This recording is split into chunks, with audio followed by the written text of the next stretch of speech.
Hello everyone and happy 2016!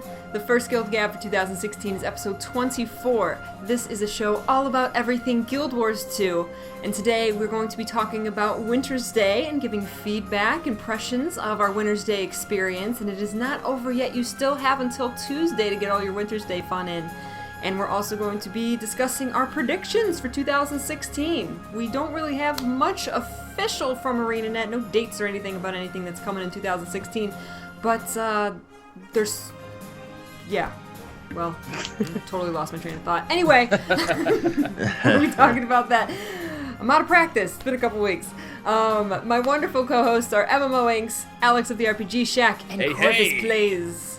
Hello. What's going on, boys and girls? It's good to see everybody. Yes. Yeah. I missed you guys. You guys. It's been so long. Notice me, Peachy-san. So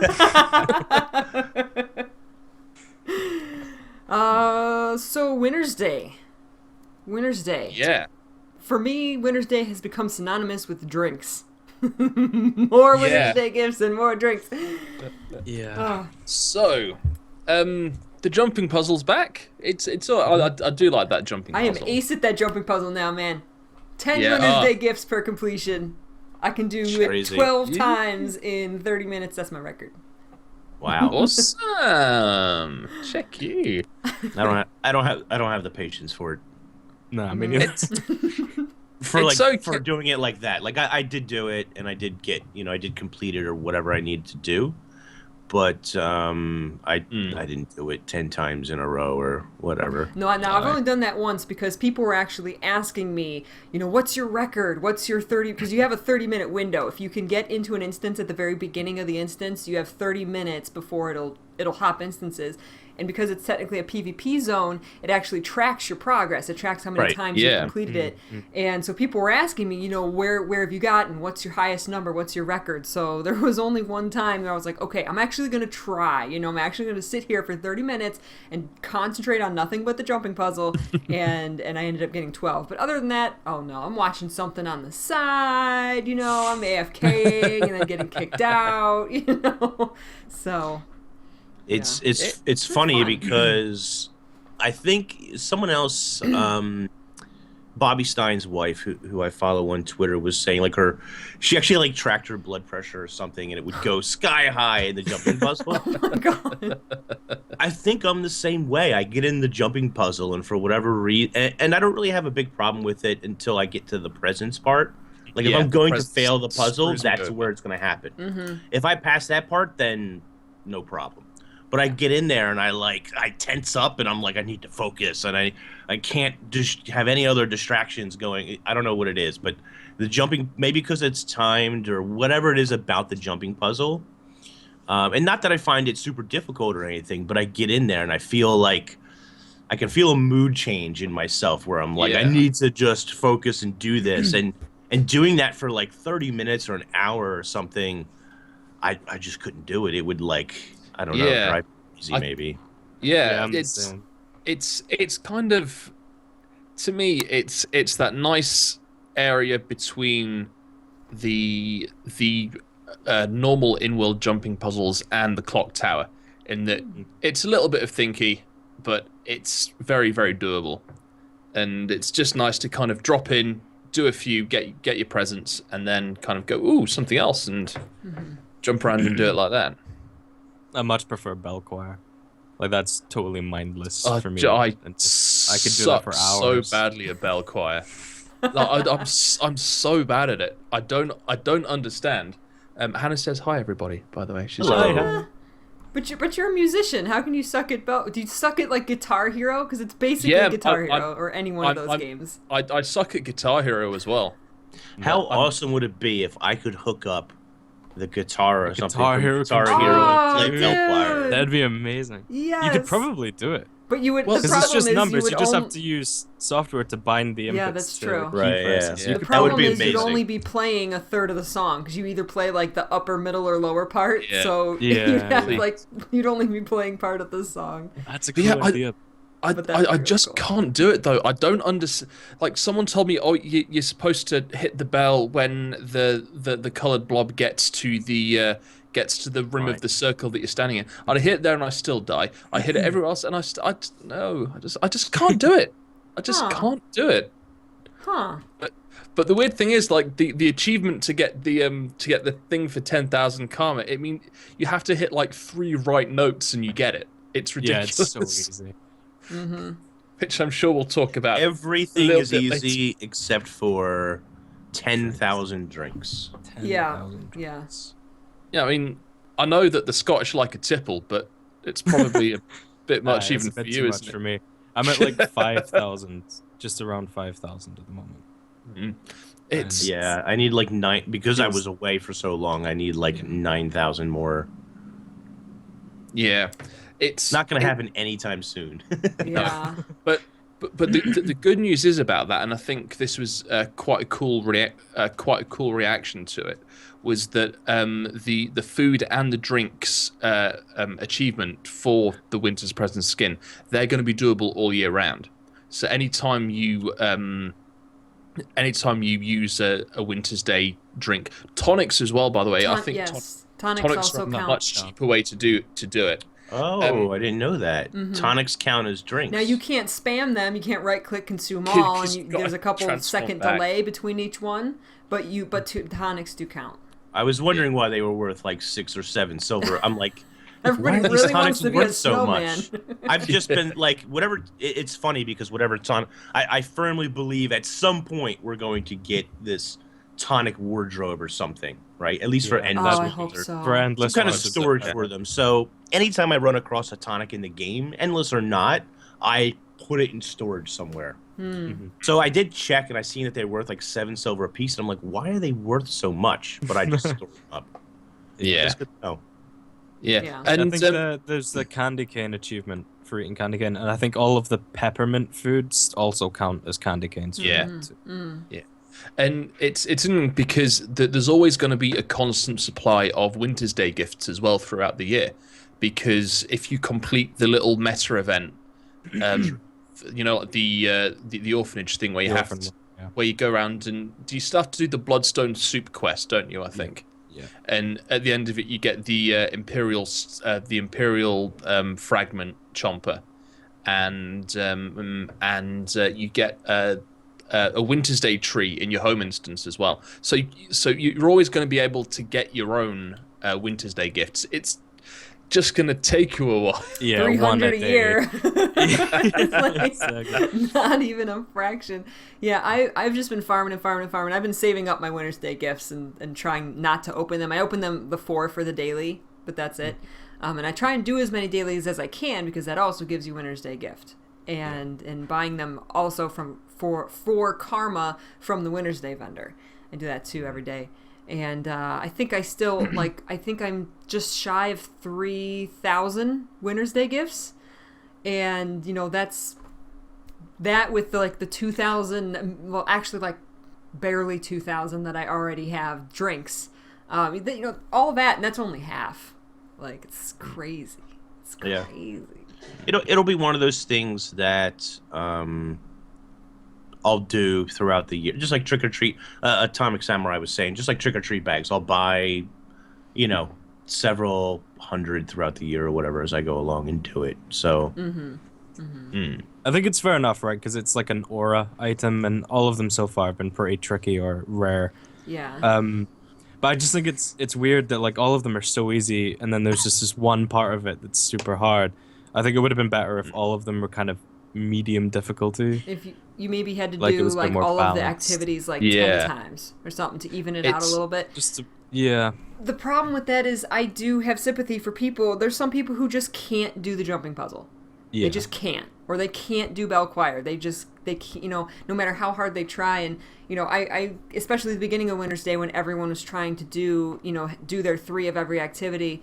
You know, I even on last GuildGab, you know, we gave our suggestions for how to make the jumping puzzle easier for you, and some people just simply can't. They still can't do it, and so. But even then, even if they can't, like setting it at 3, I've heard people who had never ever been able to do the jumping puzzle before. They kept at it and they tried and they listened to the advice and they did finally get their 3 completions and it felt so good. They put in guild chat, I finally did it. I got my 3 jumping puzzles, and they felt so proud of that. So you got to measure between people who don't have any problem with it at all and then people who can't do it at all. You kind of got to balance that. Yeah, absolutely. I tell you what was kind of fun though, the new deathmatch thing that they put in. It's like a capture the present. I can't remember what it's called for the life of me. That was there last year. Snowball Mayhem, the PvP. Yeah. Bane of my existence for a couple. It's so good. I didn't get to do it. I didn't get to do it last year. I love it. It's so much fun.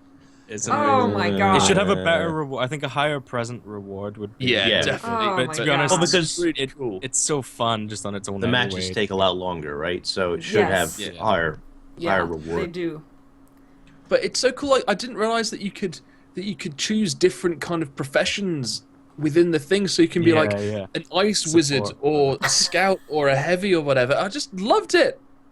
I thought this is cool. And every profession has a different special heal skill. So if you're a revenant or a guardian, it's slightly different for every class that you play inside the game.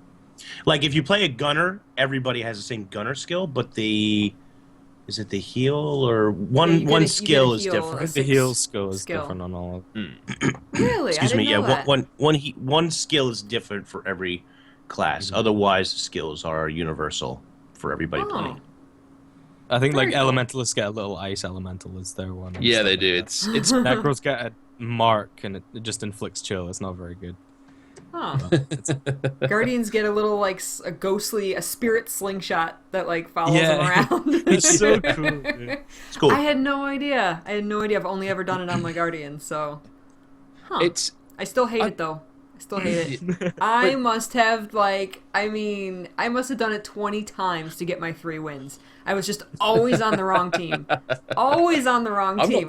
I would be ahead 100 points. I would just be doing it. I literally rage quit during this, and I rarely rage quit. I literally threw my keyboard and mouse on the floor because of Snowball Mayhem.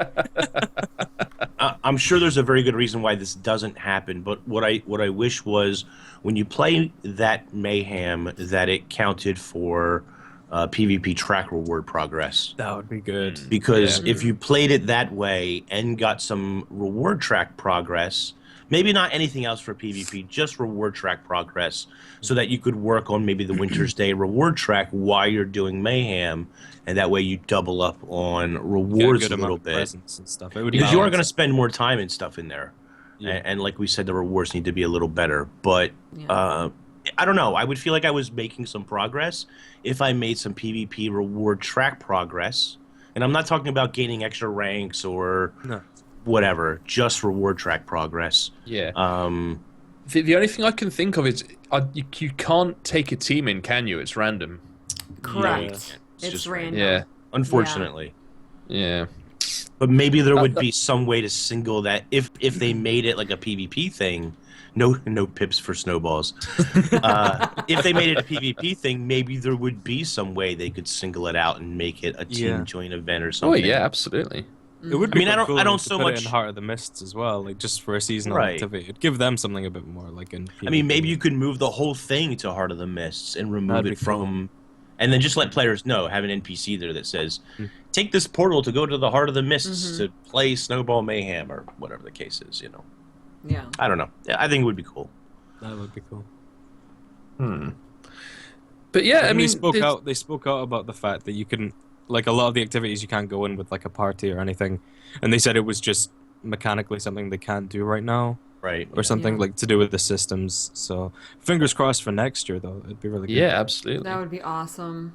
Yeah. I tried so many times to get into Bog Otter and I were streaming together, and we wanted to do the Wintersday activities, but we couldn't do them together on stream because we would we would port in and out. We tried so hard to do Toypocalypse together. Yeah. And we just poured it in and out and in and out and in and out, and we just never got on the same team. So we just said, screw it. We'll just Meh. do it the instance we're in. So definitely make it more fun. But at least you can do the Tix's Infinitarium. Yeah. Make your team, absolutely. you go in, it's a regular, like, dungeon style, so that's good. At least you have that. And that gives you 50 Wintersday gifts a day for completing it, so... Really? Not bad. Yeah, every single day you can complete that for 50 Wintersday gifts. And you can complete it a second time every day for 25. Guess what I haven't been doing? Guess what I have been doing? You can also either. talk to Tix for a free free Tix's gift. bag, a free The gift. yeah. And then pick up the gifts from the Wintersday trees a couple times a day, once or twice. Sometimes I can hit it once, sometimes I can hit it twice. It just kind of depends. Well, So, this is so all just to make kinds it clear, Exactly. because I'm not sure that it is, but the reason that you can't do these Wintersday activities or festival activities in general, because Wintersday is not the only one where this is an issue. Halloween is the same way. But the reason you can't do these festival activities together is some sort of technical limitation on ArenaNet servers or something. It's just the way the game is coded or something, and hopefully one day they can bypass that. We've definitely heard before about other features and other things where there's a technical limit that they can't bypass, where a year later they're like, oh, we've solved this issue, whatever it was, and now we can do, X. So Yeah. I just think that unfortunately with Heart of Thorns and with PvP seasons and raids and all that content that they were working on for the last year and Living World and stuff, I just think that festivals are not necessarily very high on the list of things to do. Yeah.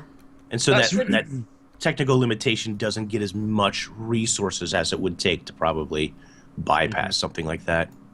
Yeah, and I mean, to me, Wintersday has always been the better of the two festivals. I've always really? preferred. Yeah. Even though, like, I love the clock tower and all of like the all like the kind of cosmetic changes to the world. I just think like the stuff with the doors and the labyrinth, it's not really for me. But stuff like Snowball Mayhem, even as much as I hate the Bell Choir, it just seems a lot more kind of together, and like I say, it's just more enjoyable for me. But Fair enough. I think for every year so far, I've been the other way around. I've always preferred Halloween. But this year, I think I enjoyed, and maybe that's just because Heart of Thorns came out and I wasn't super focused on Halloween. But I think this year I've enjoyed Wintersday a lot more than I usually do anyway. It's been really good. I prefer Christmas in real life to Halloween, and I like the kind of lore reasons for Wintersday a lot more than the Halloween ones anyway. So, yeah, but for some reason I just never had that much of a real drive for Wintersday until this year. I don't know what changed. I just had loads of fun with it this time. What do you think about this year's rewards for like the different special things you can get? Do you think there was enough compared to, like, say, Halloween, for example? Halloween had better rewards. Halloween definitely had more. I like that they introduced a lot of new weapon skins. We didn't really get that for Wintersday. We got, like, three new Halloween back pieces, whereas I think we only got one new Wintersday one. So this is a little cynical, but the Wintersday or the original Wintersday skins are now available to buy for 2 Black Lion tickets a piece at the weapon specialists. And there is a a Wintersday skin in the gem store, which they have updated now. It's the holly wreath when the lights now blink on and off. They blink. Yeah. I have worn that non-stop until I bought it. Strali has never taken that wreath off until the 12th. She'll finally take it off. I love it. But I was kind of disappointed with the more kind of permanent reward side of things with Wintersday this time around. For those of you who saw my video, I think we might have talked about this on the last GuildGab we did before the new year. I wasn't overly impressed with the Winter Solstice pack. Oh. Yeah, the outfit Yeah. and stuff. Oh, the outfit. Yeah. No, Yeah, I didn't like the outfit. I thought the mini pet was a bit of a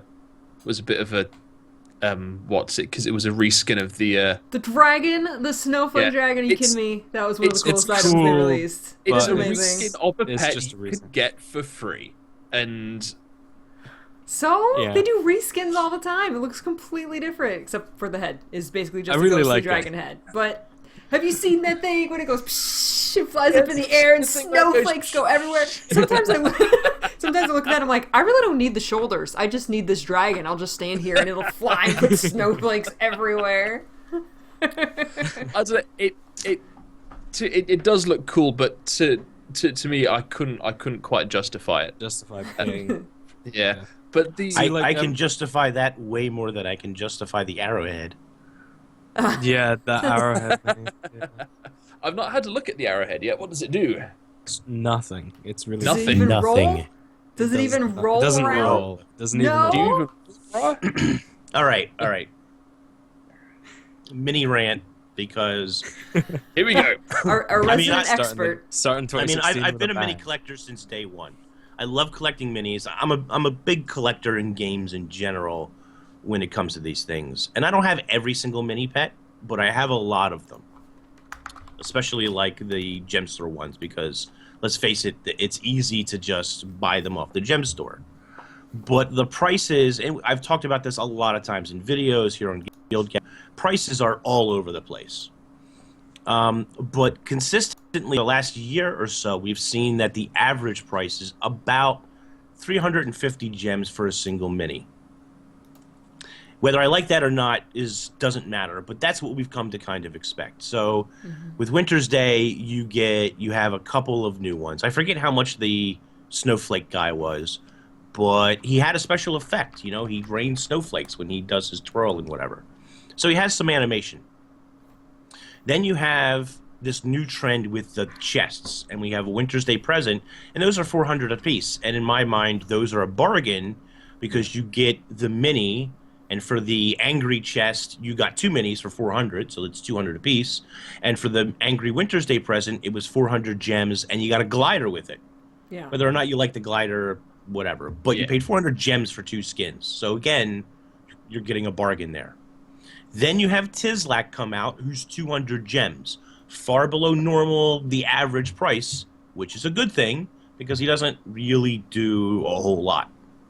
And then you have the Arrowhead, who is also 400 gems, who doesn't roll, who doesn't really have any special animations, although he does work underwater, which some of them don't. But if you compare him to like the Angry Present, I'm getting 2 for 400, and I get an Arrowhead for 400 that does nothing. He doesn't roll or really have any cute animations or anything like that. He's a slightly larger mini, but not large enough to warrant like a price increase or anything. I'm just not sure why he's 400 and not 350 or 200 like Tizlak was. So the prices are always kind of all over the place. And I love this trend of the angry chests, of the angry present, where I spend 400, I spend a little bit more money or a little bit more gems, and I get the mini, but I also get a little quest. It's not just open it up and here's 2 minis or here's a mini and a glider, but it's more content. I paid 400 gems, and I know the quest is like tiny. It's not very large or very long, but I go on a little errand and I get a reward at the end of that errand, plus my original mini pet for a 50 gem increase on the average. So yeah, I mean, I don't know. In fairness, it's not the most expensive that there's ever been. I think No, absolutely. Wasn't There's a Mr. beetle for 500 that does absolutely nothing either. There was a golem for 700, I think. Yeah. Was it Scruffy or Mr. Sparkles that was 700? No, he was part of it. Was no, they were 500. And Mr. Sparkles was part of the. He was a special thing. You had to spend $50 or be one of the PAX events or something from 2 years ago. Expensive one though. I can't remember what it was. But yeah, I mean, my point about the minis is that the prices are all over the place. Yeah. And generally speaking, 350 gems, more or less, was what the average price is. What we're kind of used to. And when something more expensive comes along, you have to at least I have to question, why does it cost me more money? And for the angry chests and the angry Wintersday gift, I get it, I understand it, and I'm okay with that price increase, especially because it gives me more content. But I look at the Arrowhead and I say, why? Why are you more? And you don't roll. You don't have an animation. I don't know. Here's the thing. What about the? How do you feel as the mini maestro, as it were? How do you feel about the mini script thing that's been going on this Wintersday? Because those scripts, as far as I can remember, they're only they're only from particular Wintersday chests, gifts. aren't they? Yeah. No, They're the from script are from Wintersday- opening Wintersday gifts. Wintersday Yeah, gifts, and you combine them with an item you pay with laurels, and you Yeah. can make you can tier them up to the one that's. Why did I carrying think they're only in the Black Lion chests? I don't know. I'm an idiot. That's probably why. This is another system that we started to see recently as well that I kind of like. We've seen it with the llama Yes. at first, where you got and now with seasons you have a new way to actually earn llamas rather than just playing in tournaments, which is nice. But you can upgrade the llama. It's a lot of work to upgrade these things. It's not necessarily easy, but they generally do look cool. The llama gets like a hat and a monocle, and he looks as dapper as anything. He's cool. And now you have the fractal one, where you need a lot of Professor Muse to upgrade to the different colored golems. Yeah. You also need an item that drops depending on the different fractal levels.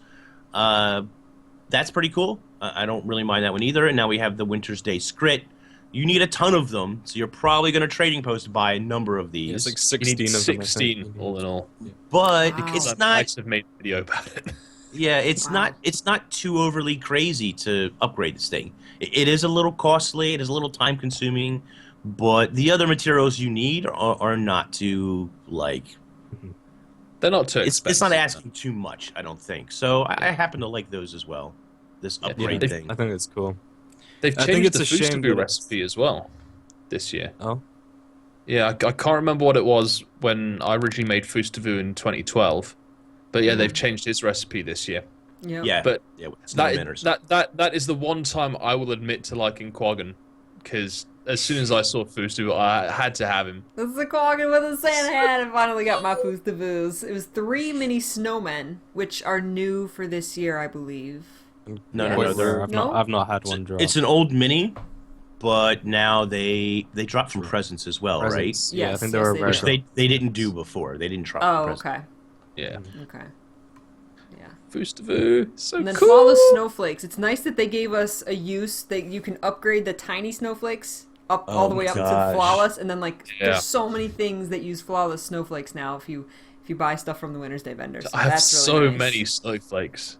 What's Yeah, me really too. cool and you can buy about the guild decorations. snowflakes. The- What's really, really cool about the snowflakes, not only can you simply double click them to do whatever the regular conversion is, they have the vendor that can convert 50 at a time, which is nice.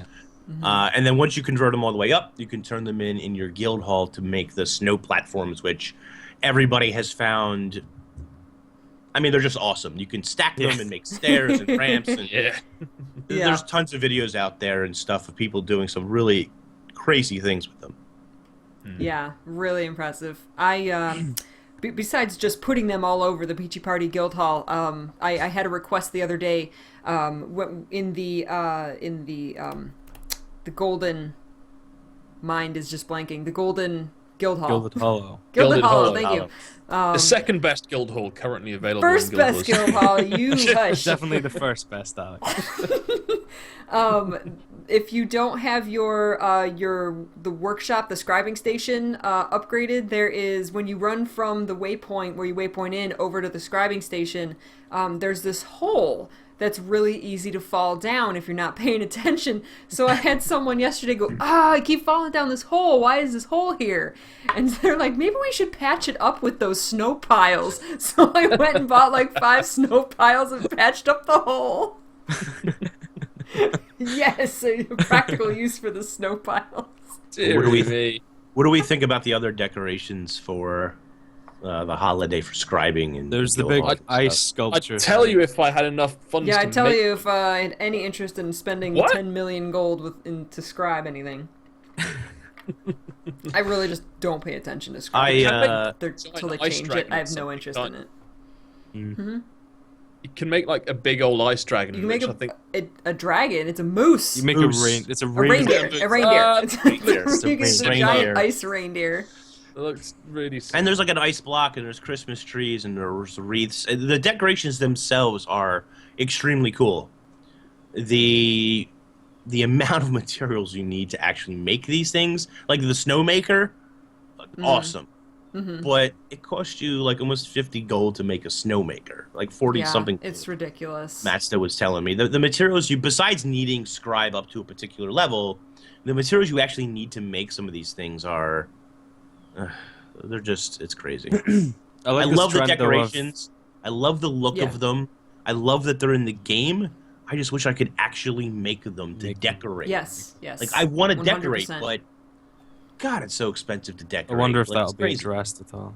I'm liking the trend of having the all these holiday currencies and being able to change them. Like at Halloween, we got the little pumpkins you could exchange candy corn for, and now Yeah. the snowflakes and stuff. So maybe if we get Dragon Bash, we'll get something. I don't know what, but something. Super Avenger. What? Sorry. Take that back. a bit of a tickle in my throat there. You know, it's interesting because it's rather exciting that with releases like Super Adventure Box or whatever festivals that we're going to get, there's a good possibility, it's not guaranteed, but there's a good possibility we could see decorations associated with these events that happen year-round. And we know that Guild Wars 2 does quite a few of them. Maybe we'll see a Dragon Bash this year, and there could be some really cool decoration ideas that go with that. It just scares me after this continuing trend with scribing of what is it going to cost us to actually make these decorations for the guild hall and stuff. Because I want to make them and I want to decorate it, but Living World as well. If we go to like a new region or get a new zone, like we could have themes of that in new decorations. You know, if we go, you know, to a snowy place or to a desert place, there could be loads of stuff that they do with that. And I don't know, it's nice to have this extra little thing. Like we have legendary weapons and raids, all these things they're going to add to throughout, you know, living seasons and living world and stuff. And now we have decorations too. And I don't know, it's cool. It makes me kind of excited for it, but I think it is a shame that everything costs so much, because I feel like at this point there's only like a small amount of the player base that's really going to get to see and work towards these things because of how gated scribing seems to be. And I hope it does get addressed eventually, but at the same time I can understand why it's expensive, because it has to be like a group effort and you don't want it to be so easy for all these top massive guilds. Well, here's the thing about the group effort. So, and I know Aurora can relate to this. I know Bog can definitely relate to this. Alex and Corvus, you guys probably can as well. You know, you're members of several guilds.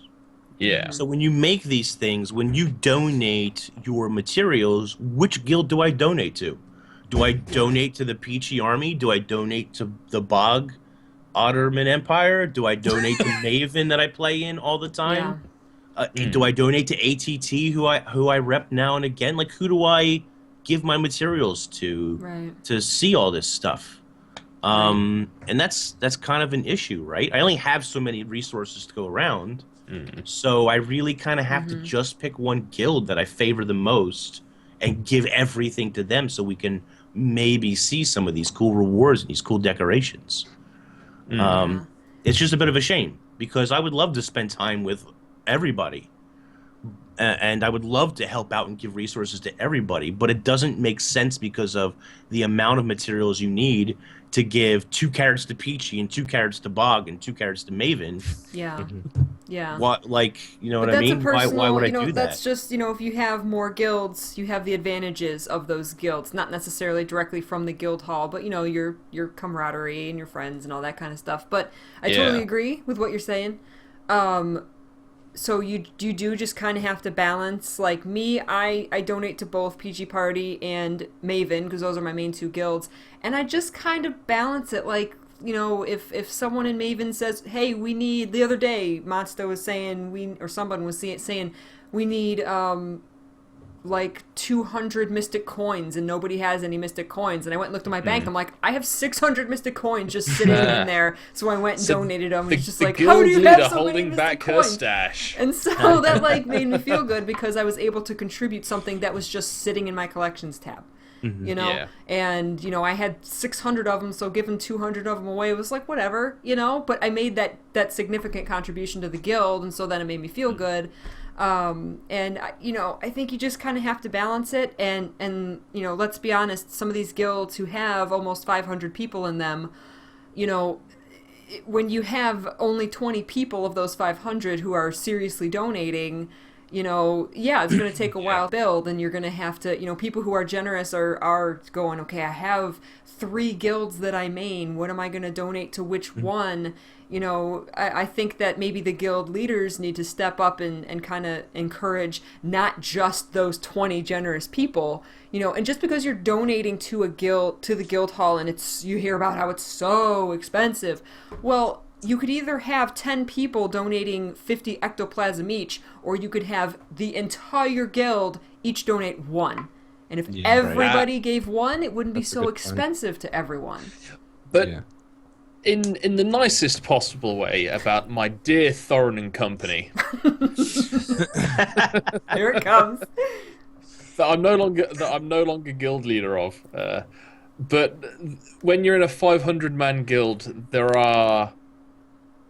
is an element of people, there is an element within that small community who believe that other people should do the work for them, shall we say. And I think that's quite, I mean, you see that from like smaller guilds, everyone's going kind of thing as well. Yeah, the smaller the guild, I think the more generous and friendly people are going to be. That's just how people work, really. Well, yeah, absolutely. And, I mean, yeah. And Romo in chat actually just said, like, I spoke about how if they, you know, maybe changed the numbers or something, made it easier, then, you know, it'd be easier for all the top guilds. But made a good point, just saying, you know, why would that be a bad thing? I would rather let the bigger guilds get stuff easy, and at least let the smaller guilds have a taste of it all, you know, because at the moment they're just not able to do anything. And that's a really good point, and I think, you know, it wouldn't be a bad thing for them to do that. Yeah. I think a lot of it is just from scribing being such a personal crafting profession. I still think it would be really good for it to become a guild-wide thing. It would mean everyone feels a lot more included. A lot of people would feel better about sending loads of materials to just someone in the guild, you know, that they might not have spoken to very much or something. I don't know. Yeah. If it was a guild-wide thing, that sense of kind of teamwork would be a bit more obvious. Yeah. So rather than a personal unlock, have it be a guild unlock somehow. Scribing should have been the exact same system. That should have been it's you know, in the workshop. That should have been you all put in materials to unlock a vendor, and you can level that vendor up and get all of the stuff. That's exactly how it should have been. It shouldn't have been a personal crafting profession. It never should have been. And I mean, you already have people hopping guilds, you know, just to craft stuff for people and that kind of thing. Yeah. It'd be hard to implement now because people, I guess, people have spent thousands and thousands, and if they're in multiple guilds, would they then have to choose what guild their scribing kind of level goes to? You know, if they decided to change that or something, it'd be really tricky for them to implement at this point. And if, you know, maybe one person's sunk hundreds, thousands of gold into it, you know, so they can be at like this level 400 scribe, if it then just gets applied to the guild, that's going to feel pretty crappy for them because they've just done all the work for everyone, you know. So it's, I don't know how they would put it into the game at this point. I mean, at least scribing isn't a part of guild progression, so at least you don't have to really get involved with scribing to actually level the guild up, which I think was absolutely a right move to do.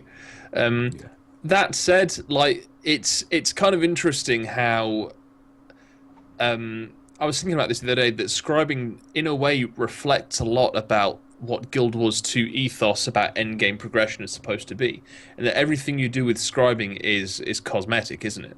It's, you know, making decorations, and there's a couple of boosts in that which just sound completely ridiculous and aren't worth it, that work out at about 80 gold an hour to use, which is just insane. But even stuff like our fancy chairs and our moose. Reindeer. Ice reindeer. Ice reindeer. Ice reindeer. all that kind of stuff is cosmetic and it's optional. So yeah, I think I think one of the big things is because it's all still relatively new and shiny, and people want to go, and people recognize that we want a clear progression through it rather than just going, oh, Jesus Christ, got so much to do. I think some of the issue is there's not a proper balance of. There should be a number of decorations that are easy to obtain and easy to make. And then there should be some, not an overwhelming amount, because there seems to be an overwhelming amount of super hard, material-intensive decorations, especially for these things like Wintersday or these festive holidays. There should be a couple that are intensive, that are big, that grandiose, look special, whatever the case is. But there doesn't seem to be a proper balance of enough basic things to decorate with. Yeah. Even if it was like your basic chair. Even if your basic chair yeah, was exactly. That's kind of thing. Like, there's a lot of people, a lot of casual players, you know, a lot of the expansion was appealing to them because they could have this space and they could decorate it with their friends and that kind of customization thing, and that just isn't really there for the vast majority of players. They have this empty hall that they can't really do too much with at this point. And I agree, I think the kind of baseline stuff should have been relatively cheap and simple to do, and then maybe have these, you know, super special items, legendary decorations or whatever you want to say, like they would be really intensive and would call for people to work together. But it's a shame that there's so many guilds that were really excited for this that can't really do much in their hall. They spend hours working to get a chair or a friggin' tiny little globe or something. It's just... I think they should make more of the, especially the festival stuff, the Wintersday stuff or the Halloween stuff. Don't just give us a snow pile on the decoration vendor for 100 flawless snowflakes. Give us a snow pile for 100, and then give us, you know, a Christmas tree. A darn Christmas tree in our guild hall for 1,000. Make the moose 10,000 flawless snowflakes or 100,000. You have you know, like the candy corn. Like, you can go to the festival vendor and you can spend hundreds of thousands of candy corn on bags and minis and all this stuff. Let us spend hundreds of thousands of flawless snowflakes on a Christmas tree if we want a darn Christmas tree. I have never been in a guild hall that has a Christmas tree. Yeah, how stupid is it that we can't get that for our guild hall? You've got to make a bunch of wreaths, and then you got to take those wreaths and I've never seen a wreath. I didn't even know there was a wreath. Yeah, how stupid is that? You should be able to buy a wreath for 1,000 flawless snowflakes. You get wreaths, and then you get a flagpole, and then you stack them all on, and then you pop some glass on it. Boom. There you go. I mean, the recipes themselves are fairly complex as far as, you know, you need to do this step, and then this step, and then this step. And, you know, ArenaNet did a good job with those crafting professions in general of sort of streamlining that a little bit, because you have the little, like, spyglass icon to show you what each thing breaks into, but still, it's a lot of... It is a gold sink, it's a material sink, and some of the recipes are fairly complex or lengthy to make, you know, to make a number of these items. That's a good point, Jasmine. There are a lot of scribing materials that you can get that don't go into your material storage. And, like, I'm not even a level 1 scribe, and I have, like, maybe a row in my bank that's nothing but scribe materials. I'm like, I don't know what to do with these things. Like, we've been over this so many times when new crafting materials have come out, and, like, the changes to the account wallets and that kind of thing. And over and over and over again, like pristine fractal relics took 2 years to actually get a space in the wallet, and there's been other random stuff that just sits in your bank, and then to get everything, so like even with like Heart of Thorns itself, there was stuff that got its slots in the oh bugger, the crafting material tabs. Like, there was new stuff that got its tabs there, and then stuff that's used for crafting and scribing, it's not there. Although I think that pigments now have a slot in the crafting tabs, don't they? They do. Yeah. They fixed some of that stuff. Yeah. But why did they fix everything else? I've got like coarse paper just hanging around in my my things. Which, by the way, I wouldn't have clicked 10,000 bloody sand to get geodes and bandit crests out of if I'd have known that fine sand was going to start pouring out of it when Heart of Thorns drops. Yeah. Anyway. Speaking of banks tabs, there was a New Year's sale. Oh, snap. And character slots was one of the sales, you guys. How many character slots did you buy, AuroraPeachy? I bought no less than 7 character slots, and I now own no less than 22 characters. 22 characters. No, me and you could not be more. I seen they were on sale, so I just decided rather than spend money and buy more character slots, I just deleted 7 characters. That is 7 less birthday presents for you, Mr. Inks. I didn't actually delete any characters, but there is a particular number of character slots that you need, and that particular number is 9. No more. 9. And I That have is- too many. That is all you need. You need 9 character slots. You shouldn't be allowed to have more than 9. You're wrong, because you need a character for each race, each sex of each race, each class. I'm of not each that sex of much each of an race. alcoholic, no. You need all of those, and then you have to do map completion and story completion on every single one, and you have to have them fully ascended on every single character. Otherwise, you're just not playing the wrong. game right, dude. That's right. No, but see, that is exactly why Inks can't have 22 That's right. characters. It's because he needs to have map completion, ascended armor, like, you know, elite spec unlocked. Like, he has to have everything unlocked on every character. That Well, I don't understand. I've only done It's going to map be a long completion time once. before I need to make a new character, let's just say. How many characters, not slots, how many characters do you have right now, Inks? I have 1 of each, plus a second ranger and a second revenant. Oh, wow. You actually have And a 10 second- characters? And a second mesmer. So what's that, 11? 11 characters? 11, yeah. 11? Oh, wow. I was thinking you had like 3. I just always hear about Inks deleting characters. I assume he was down to like 3 characters. But yeah, And I they're all guess you do max have to level. have 1 of every class. All of them are max level except 1. I have 1 character's level 50, and it's because she opens my champion bags for Lena and stuff. Right. That was the other Which alt that I bugs was me. told yesterday that I need. Is they say you need a level 53. Oh, you So I was need a naming level all my 50. alts and what their jobs are. They all have jobs, and I don't Like, have a don't level level up. 53 yet. Bugs the level up. heck out of me that she's 50, but Yeah. It's for a I reason. want Lena.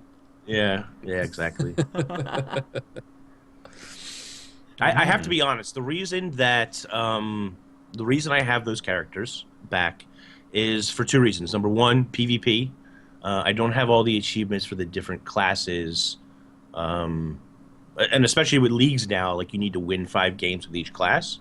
Oh. So I don't have that, so that's why they exist. And the other thing too is if you want to make a new legendary, or if you want to complete some of those collections, you need to do map completion, not for the legendary, but for the collections.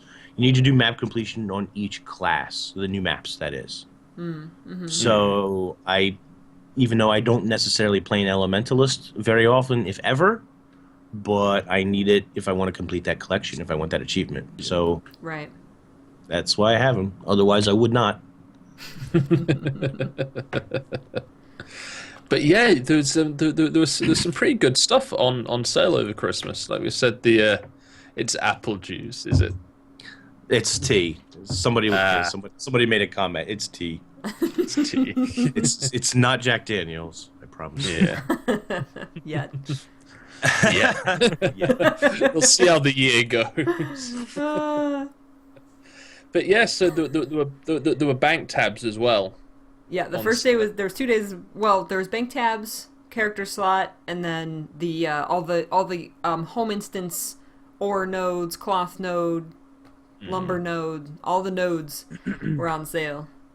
I was tempted to buy the cloth one, which most people say is the most valuable.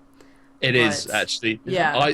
I bought that very, very cynically just to use it, and then like cotton and whatever the one, cotton and wool dropped from it. I was like, yeah, this is worth it.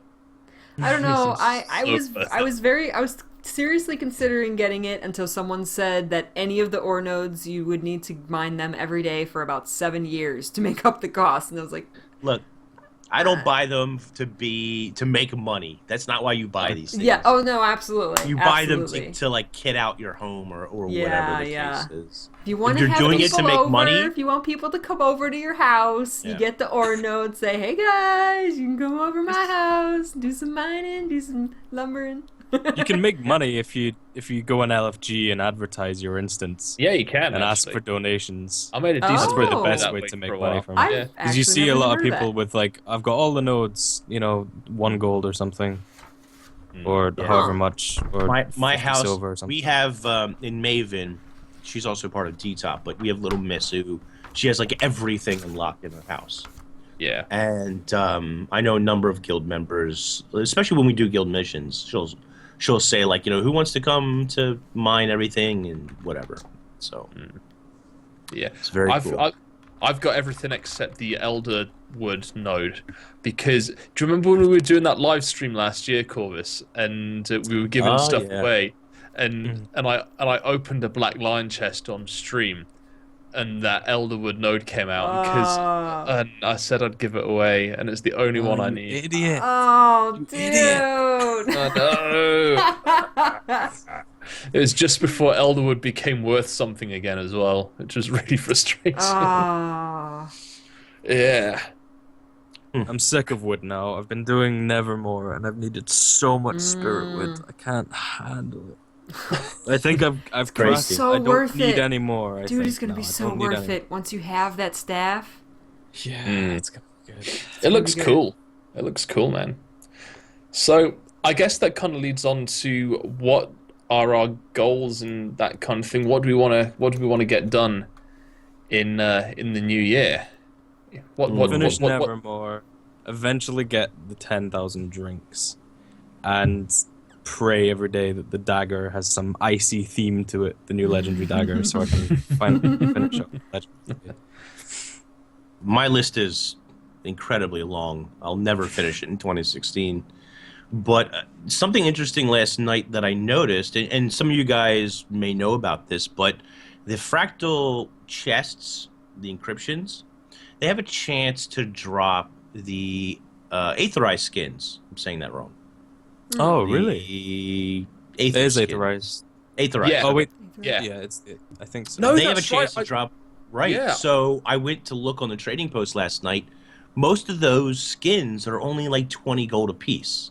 Now, What? 20 gold isn't nothing, but that kidding? is a Black Line set that is totally doable if you're looking to farm up gold or whatever the case is and complete it. And by completing it, I think it gives 7 Black Line tickets, 5 or 7, Yeah, something like that. yeah.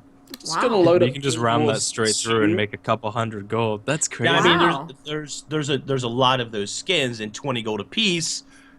It's still a lot of gold. It's still expensive, but that means that some of those skins are within reach now. They're within grasp.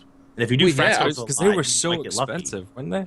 Hundreds of gold. Yeah. I Hundreds. got an aetherized. Now that you mention it, I got an aetherized longbow, and yeah, I sold that for about 300 gold on the trading post. And that's good. That's pretty exciting. I would hope that I could get like a couple of those this year. Yeah. So that's one thing that I'd like to do. Obviously, I still need to finish map completion. Believe it or not, I haven't finished my mastery points. I haven't finished all the mastery stuff yet. Oh, neither have I. I'm only on like 40. So I still need to do that. And I mean, raiding is still a big thing. I was away for 2 weeks because of vacation, so I haven't done any raid. Last night was like the first night in 2 weeks we did any raiding, or that I did any raiding. So I still haven't had the opportunity to kill Sabbatha yet, something I really, really want to get done. Mm-hmm. Thanks to Brazil, he actually opened his instance for me before I left for winter vacation so that I could actually like read the story bits and pieces that are in there, all the little notes and stuff. So I do know what like happens in the instance and what goes on. Not going to spoil it here. It's out there if you guys want to look for it. But I wanted to know what the story was before I went away. So Yeah. I'm still a Veil guy. I think that, as far as predictions and stuff, the PvP season's over on the 25th. So I'm hoping for a balanced patch relatively soon after that, hopefully. I mean, certainly before the next season starts. And I'll have a lot more time because I won't be on vacation when season 2 starts. So I hope to actually play a lot more PvP. And play a lot more Stronghold. I collected all the festive Stronghold guys. Oh, nice. Yeah, cool. I really like that they have different skins and stuff. So that's cool. 26. Sorry, I think I said 25th. So, yeah, I'm looking forward to that. I'm looking forward to a balance patch, which, in my opinion, we desperately need. And of course, Living World Season 3. Who knows when that's going to start? As well as Raid Wing 2. I mean, I haven't killed Sabbath yet, but I'm already looking forward to Raid Wing 2 and the insanity that comes with that, right? That's just so fun. I don't know. I love it. I really do. So those are the big things to look forward to. I'm the one thing that I desperately want for 2016 is dungeon rewards to be restored. Dungeons have got to go back to the way they were, man. It's not why. Why? Because nobody does them anymore. They've essentially taken what was pre-Heart of Thorns endgame and just gutted it completely. Heart of Thorns is a fantastic expansion, but in 3 years' time, when the next expansion's out, we are going to have an empty Dragon Stand, you're going to have an empty Tangled Depths, you're going to have an empty Auric Basin, and you're going to have an empty Verdant Brink, aside from the times that the select parts of the community come together and do those maps, and that is all that's going to be in there.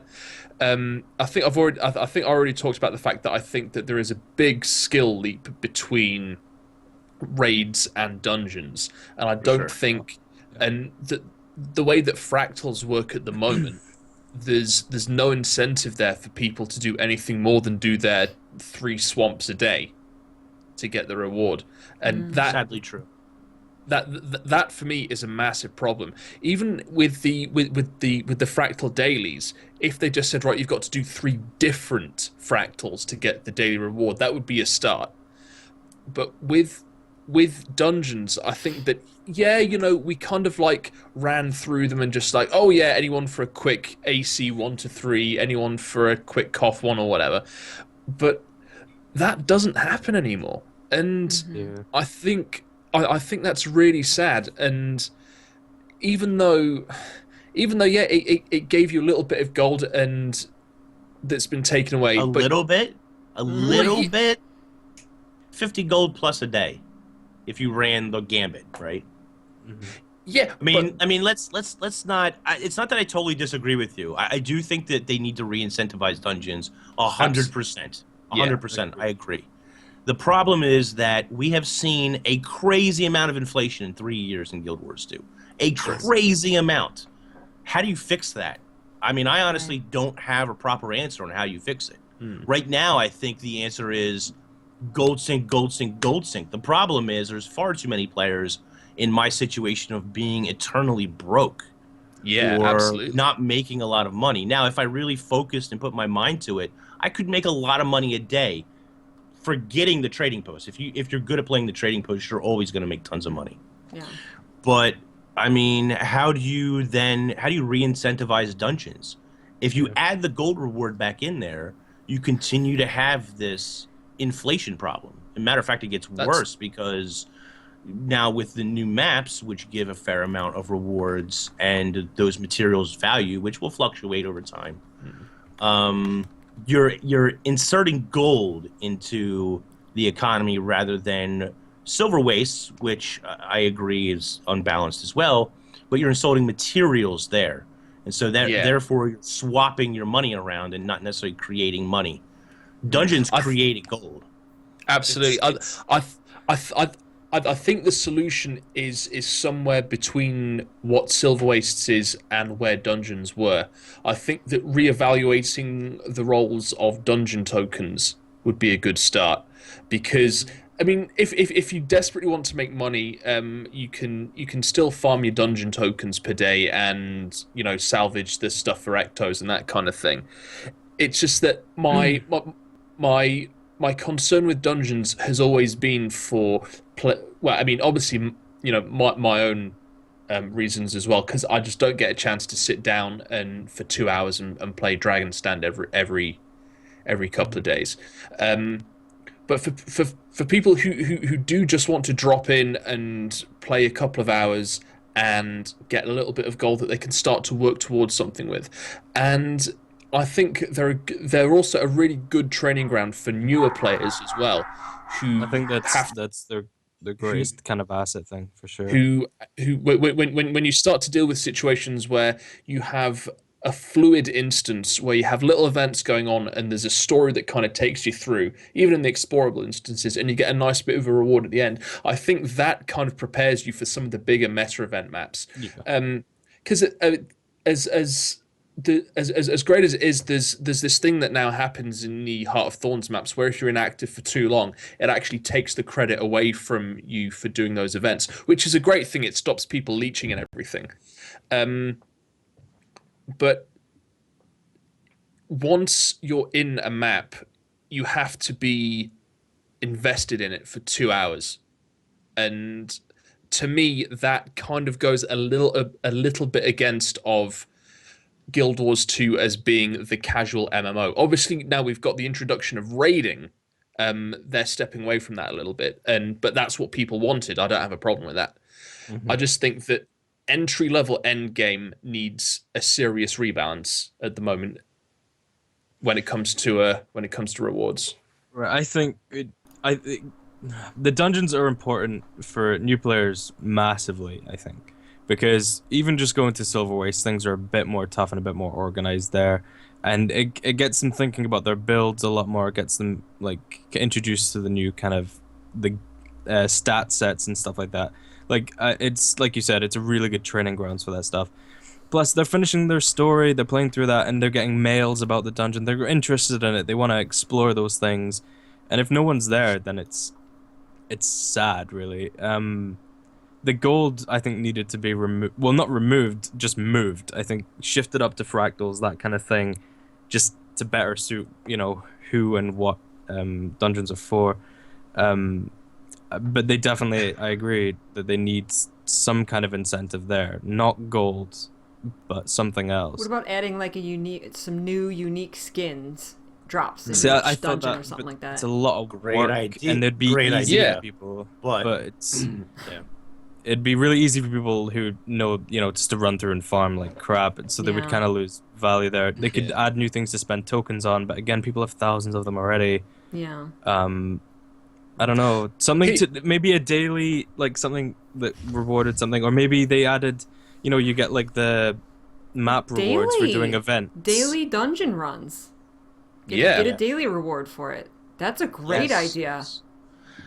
Terza, we know you're watching. Take notes. Daily dungeon runs, get on it. Daily dungeon runs, that is a fantastic idea.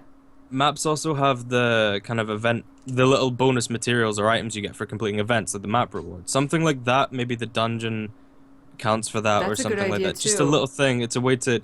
So you're getting materials. It's not necessarily like a flat gold reward, but it's something, Yeah. I think something and it would that make people move around different dungeons rather than saying, "Oh, Koth is easiest to smash through, so we'll just do that forever." Maybe the next week or whatever, it's Crucible of Eternity or something that's got the best reward, material kind of thing. I don't know. I don't know. It's just an idea, but something like that. How many different dungeons are there? 8 or 9? Are we talking about all paths? So ACCM, Twilight Arbor, Sorrow's Embrace, Koth, Crucible of Eternity, Honor of the Waves, Aurora. Yeah, 8. So what you could do is you could... Weapon set and armor set doesn't necessarily work, but what about the new fad for Guild Wars 2, of course, are these infusions.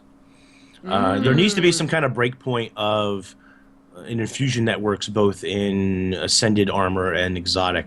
Yeah. I'm not sure. Maybe we need an infusion slot or something. I don't know. But what if each dungeon dropped an infusion? It's RNG. Right, the drop rate right. probably would be terrible. So there's bad points you could make against it, and of course somebody would simply run the easiest path in each dungeon.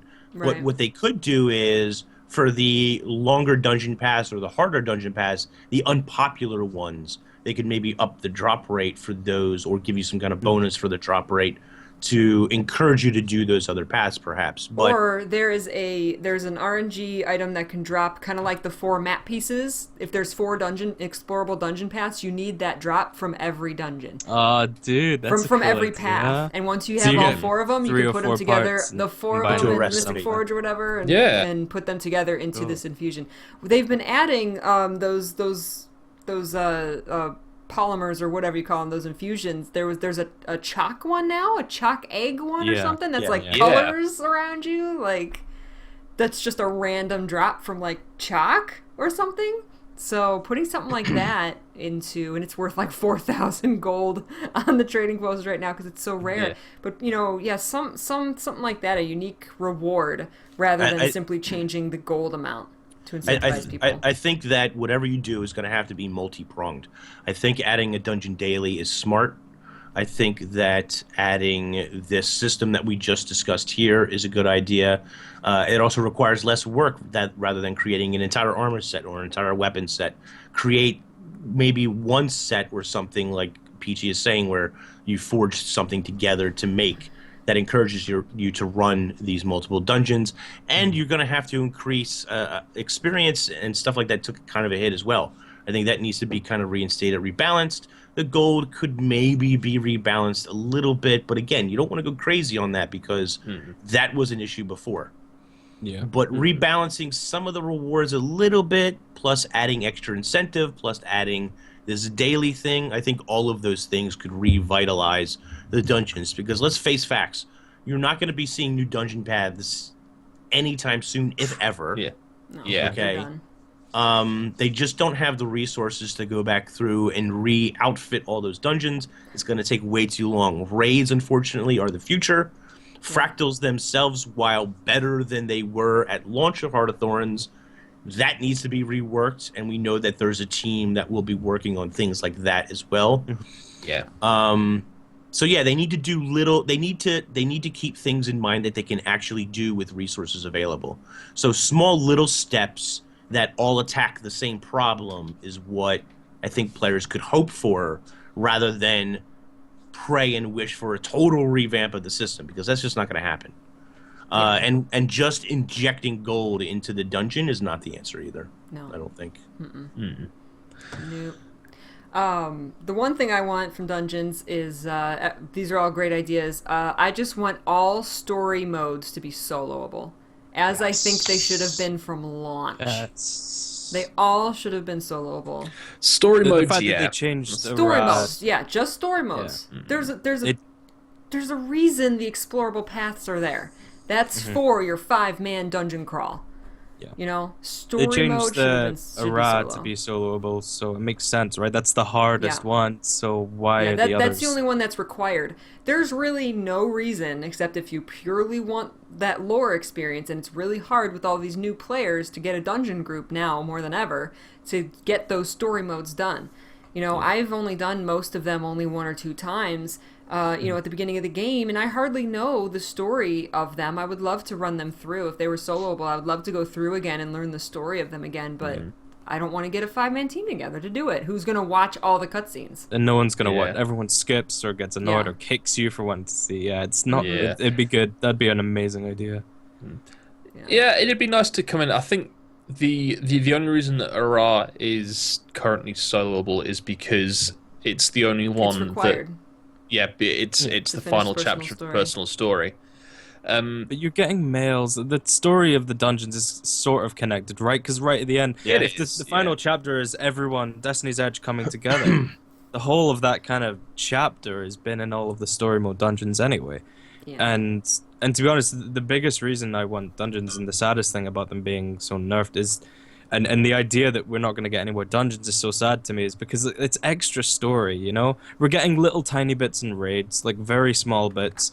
And Fractal is just, I mean, it's not that great a storytelling platform. I liked the fact that we kind of got nice little, stories and kind of cutscene bits or extra dialogue, stuff like that. And I understand that ArenaNet might not be able to have those resources ready, voice acting and all this other stuff there. Like, that's fair enough, but it is a shame that, outside of the kind of main story that we're getting slowly throughout the Living Worlds and stuff, that there isn't those extra things in there. It'd be cool to go into some kind of dungeon place in the jungle, and hear, maybe it's like based around the Itzel or something, and you learn about them, and there's this kind of it's a side story that they couldn't fit into just event chains in the map. But would be really cool to explore and would add a lot of depth to the world like that. And so, I don't know. I think it's a shame. And so even just incentivizing the old dungeons would be enough for me to kind of, at least new players are going to get that experience, and I can run back and solo something if I want to experience that story again. I don't know, it's not going to be a waste of my time to go and play through that again if I want to, if I just feel like it, The underlining problem with all of this is now they're working on old content. Yeah, and exactly. Depending on how much resources they put into it, if they do a feature patch or something, let's say, where they say, hey guys, here's dungeon fixes, right? But they didn't really do a lot of work on Heart of Thorns stuff, or they didn't do work on progressing a new area or something, then you're going to have a vocal player base. I don't want to say how large or small it would be, but you'll have a vocal player base who says, oh my god, ArenaNet is wasting time and wasting money on old content.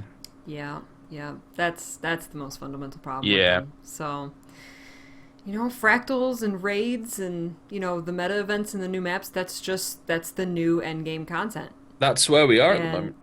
You can't keep working on old content if you can't figure out how to fix it. Yeah. And to be fair, Auric Basin, Tangled Depths, and Dragon Stand, when I'm in there, they are tremendous fun. Like, Dragon Stand is so cool. Like, the finale of it is one of the best things I've experienced in the game. And they've done so well with it. My concern for map-wide meta events is population. Well, yeah, population, and is this content is this content going to become obsolete when the game moves on to its next expansion to Season 3 of the Living World? Yeah. Well, did Silver Wastes, the Vine Wrath, that didn't become obsolete? Silver Wastes and Dry Top they're going to be 2 years old this year, but that's only because the Silver Wastes is the most efficient way of making money in the game at the moment. Right.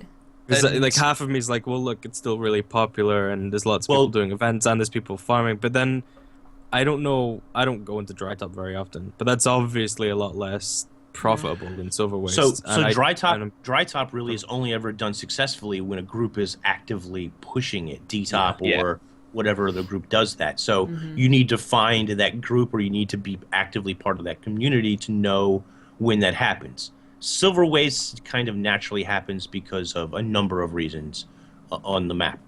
But those two meta events, or those two events in general, are a lot more toned down than the events that exist in Heart of Thorns.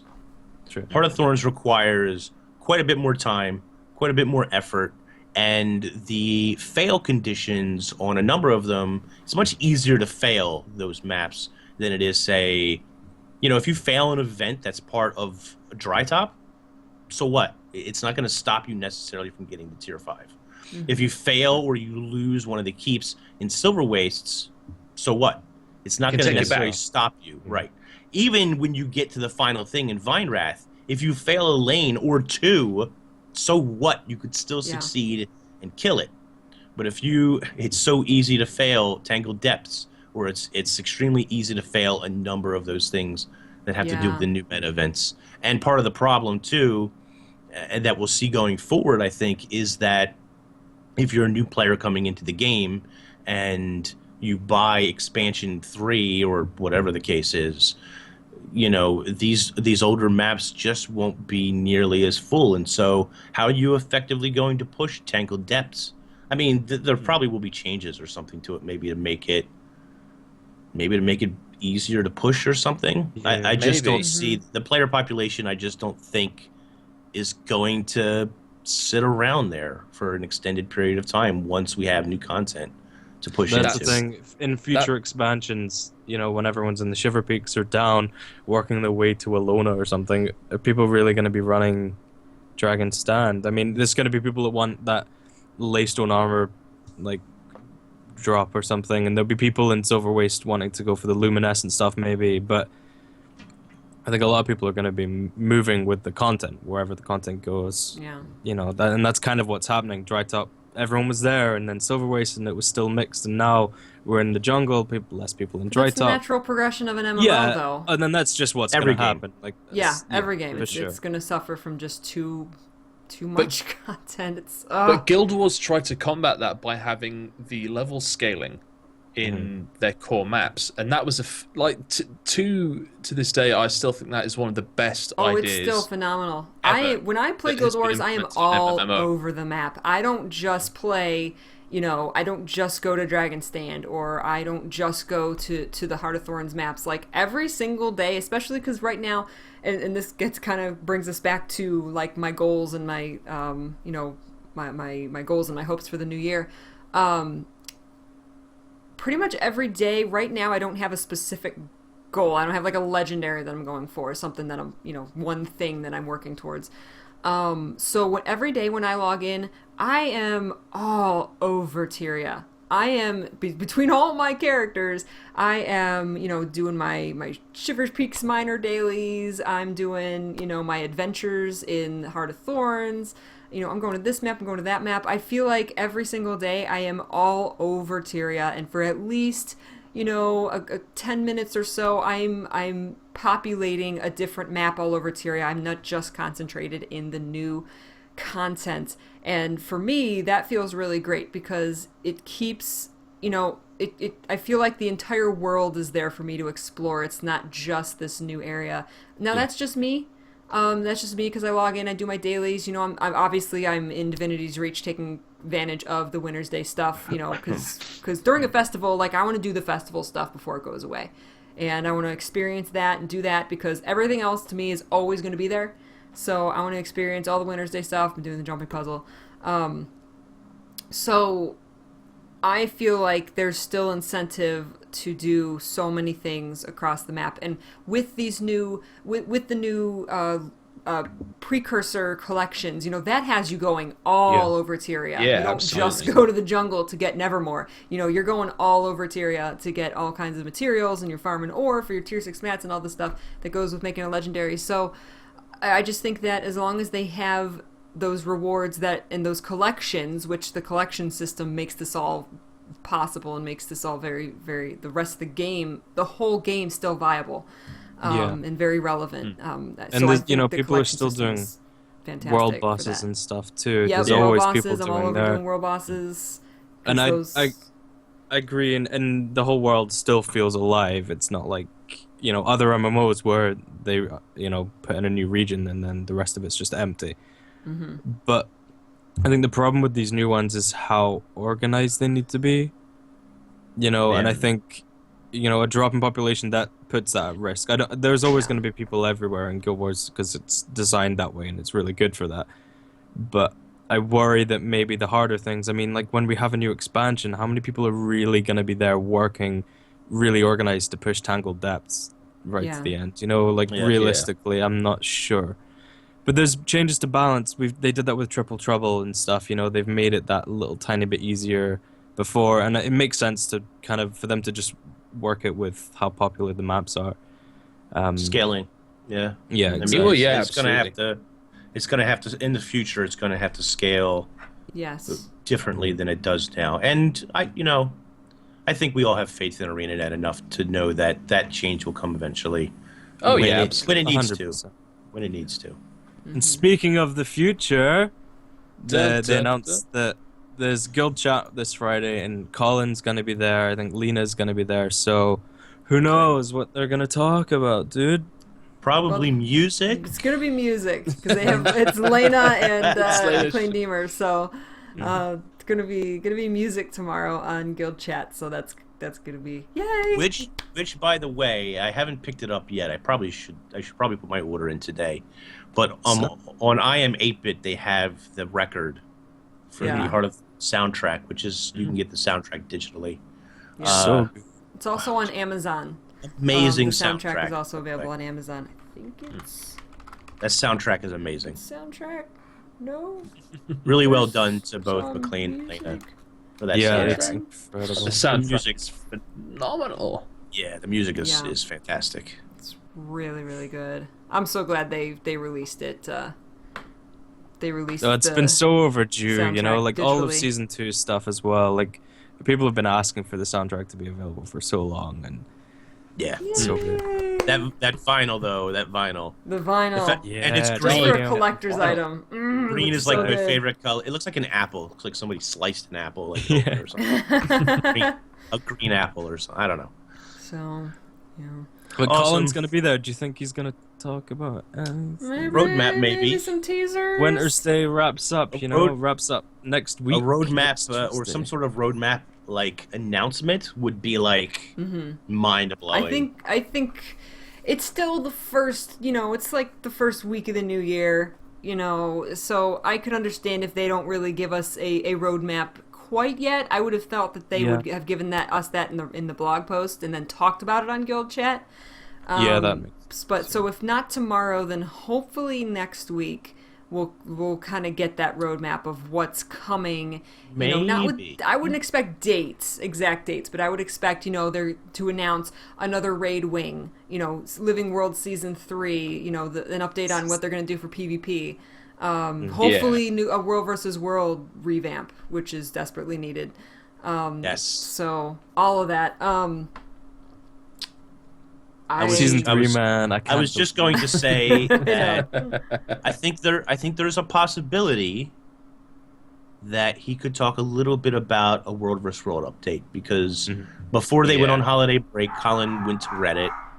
There are some clear problems with World vs. World. There have been for a long time, but some issues, and I think that he could maybe tease a little bit of whatever they've been working on or what they're going to be working on, maybe.